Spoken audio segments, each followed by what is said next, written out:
Hello everyone, welcome to economics and banking classes by Kirti Goyal. जो हमने mathematical reasoning से question pose करने की सीरीज स्टार्ट कर रखी है, उस सीरीज में हमारे क्वेश्चंस का जो पार्ट है वो पार्ट नंबर 12 चल रहा है, राइट। तो चलिए आज देख लेते हैं आज के क्वेश्चंस। और आज के जो हमारे क्वेश्चंस है ये एवरेज के ऊपर बेस्ड हैं, तो इन क्वेश्चंस को करके आपका एवरेज का कॉन्सेप्ट आज क्लियर होने वाला है। तो हम देखेंगे कुछ न्यू मैथड्स और कुछ ओल्ड मैथड्स। तो चलिए स्टार्ट कर लेते हैं। फर्स्ट हमारा क्वेश्चन है कि for 9 innings Boman has an average of 75 runs. In the 10th inning he scores 100 run, this increase his average.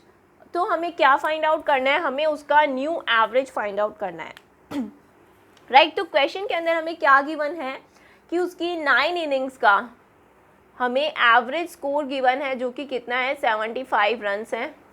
और हमें 10th इनिंग का स्कोर गिवन है, एवरेज नहीं गिवन है यहाँ पर। क्या गिवन है? हमें 10th इनिंग का स्कोर गिवन है 100 रन्स, ठीक है। तो इसने पूछा है न्यू हमारा एवरेज क्या होगा, यानी कि टोटल हमें क्या फाइंड आउट करना है? 10 टोटल हमें यहाँ से, अच्छा आपको दिख नहीं रहा होगा, टोटल हमें फाइंड आउट करना है 10 इनिंग्स का एवरेज, राइट। ये हमें फाइंड आउट करना है, ये हमारे क्वेश्चन में हमसे पूछा है। तो चलिए सबसे पहले हम देख लेते हैं कि 9th यूनिट का एवरेज जो हमारा 75 रन है। आई होप आपको एवरेज का फॉर्मूला पता है। एवरेज का फॉर्मूला क्या होता है? Sum of the terms divided by number of terms. तो यहाँ पर हमें क्या करना है? हमें सम फाइंड आउट करना है 9 इनिंग्स के लिए। तो यहाँ पर हम इस फॉर्मूले में वैल्यू पुट कर सकते हैं। हमें एवरेज पता है और हमें नंबर ऑफ टर्म्स पता है जो कि 9 है, और हमें सम नहीं पता है। तो हम यहाँ से सम फाइंड आउट कर सकते हैं। 75 इंटू 9 करेंगे तो हमारा टोटल आ गया है 675। 675 क्या है? 9 इनिंग्स का स्कोर है, टोटल स्कोर है। 9 इनिंग्स का टोटल स्कोर मेरा कितना हो गया है? 675 हो गया है, राइट। तो यहाँ तक आपको आई होप क्लियर हो गया है कि 9 इनिंग्स का टोटल स्कोर 675 हो गया है। और मुझे 10th इनिंग का स्कोर पता है 100, तो 10th इनिंग का टोटल स्कोर कितना हो जाएगा? टोटल स्कोर कितना हो जाएगा? 675 प्लस 100 कितना हो गया ये? 775। और मुझे क्या निकालना है कि 10 इनिंग्स का एवरेज निकालना है। तो इसको किससे डिवाइड कर दूंगी? 10 से डिवाइड कर दूंगी। तो ये कितना हो गया? 77.5। मेरा ऑप्शन नंबर डी करेक्ट हो जाता है इस पर्टिकुलर क्वेश्चन के लिए। आई होप आपको ये क्वेश्चन समझ में आया होगा। बिल्कुल बेसिक से मेथड से था ये क्वेश्चन। तो चलिए देख लेते हैं इसे हम सेकंड मेथड से हमारे फर्स्ट क्वेश्चन को ही हम कैसे सॉल्व कर सकते हैं। हमने एक मेथड देख लिया जो कि हमारा बेसिक मेथड था, हमने इस फॉर्मूले के अंदर वैल्यूज़ को पुट किया। अब जो ये सेकंड मेथड है, राइट, जिन स्टूडेंट्स को ये समझ में आ जाए वेल एंड गुड है, और जिनको नहीं समझ में आए टेंशन लेने की कोई ज़रूरत नहीं है, आप फर्स्ट मेथड को भी यूज़ कर सकते हैं। पर जो अब मेथड मैं बताने जा रही हूँ ये थोड़ा सा ट्रिकी है, थोड़ा सा आपको समझना पड़ेगा चीज़ों को। यहाँ पर क्या लिखा है कि 9 इनिंग्स के लिए एवरेज है 75, राइट।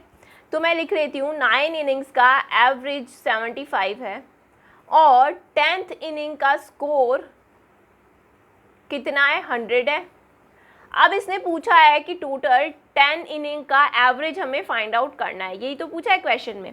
अब यहाँ पर हमें ये करना है, तो हमें ये पता है कि यहाँ पर कितना ज़्यादा हो रहा है 10th का जो स्कोर है। हम क्योंकि एवरेज का क्या मतलब होता है कि हम ये मानते हैं कि 9 इनिंग के अंदर ऑल ओवर 75 रन ही आए हैं। हो सकता है किसी के अंदर 80 आए हो तो किसी में 70 भी आए हो, पर एवरेज ऑन एवरेज 75 रन हैं हर इनिंग के अंदर। तो 10th इनिंग का स्कोर जब 100 है तो कितना ज़्यादा हो गया है? 10th इनिंग के अंदर 25 रन हमारे ज़्यादा हो गए हैं। 100 माइनस 25 कर दिया तो 10th इनिंग के अंदर हमारे 25 रन ज़्यादा हो गए हैं। आई होप यहाँ तक कोई प्रॉब्लम नहीं है।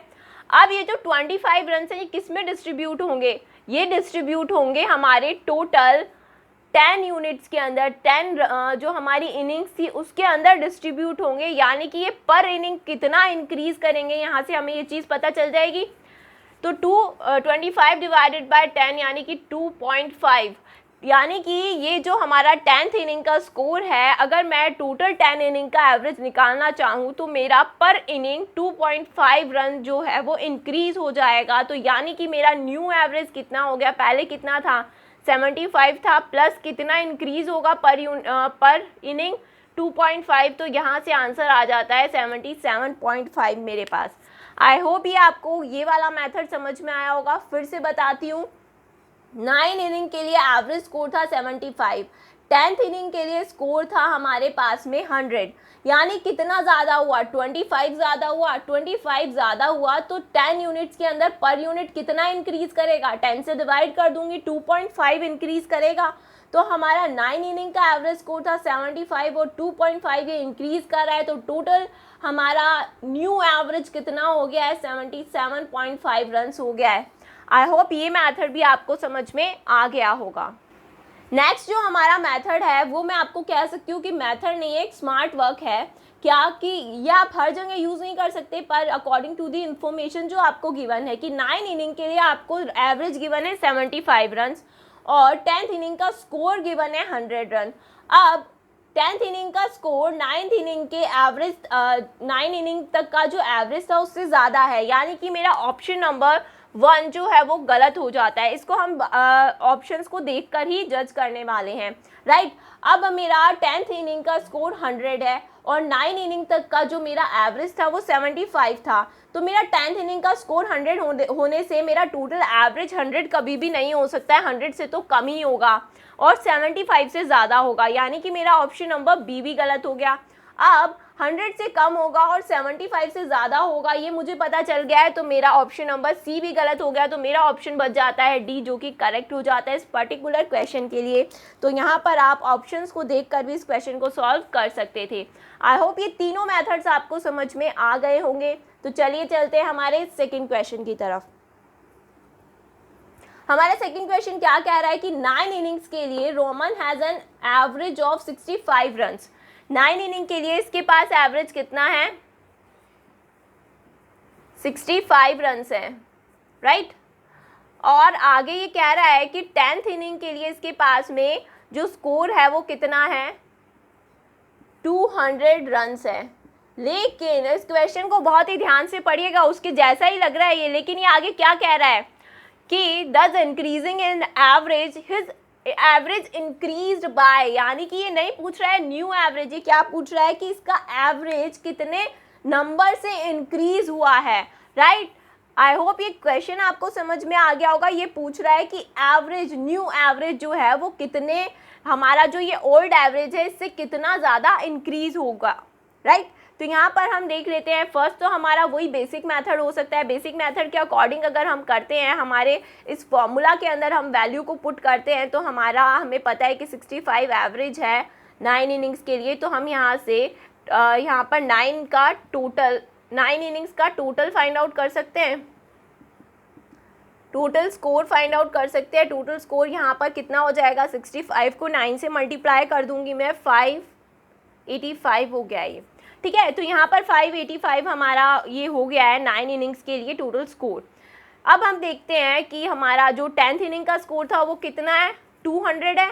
तो यहाँ पर मैं 200 को ऐड कर दूंगी, कितना हो जाएगा, 785 मेरा ये हो गया है। अब मैं क्या कर सकती हूँ, 10 यूनिट्स के लिए निकालना है मुझे, 10 इनिंग्स का निकालना है, तो 785 डिवाइडेड बाय मैं 10 कर दूंगी, तो मेरा कितना हो गया है, 78.5 हो गया है।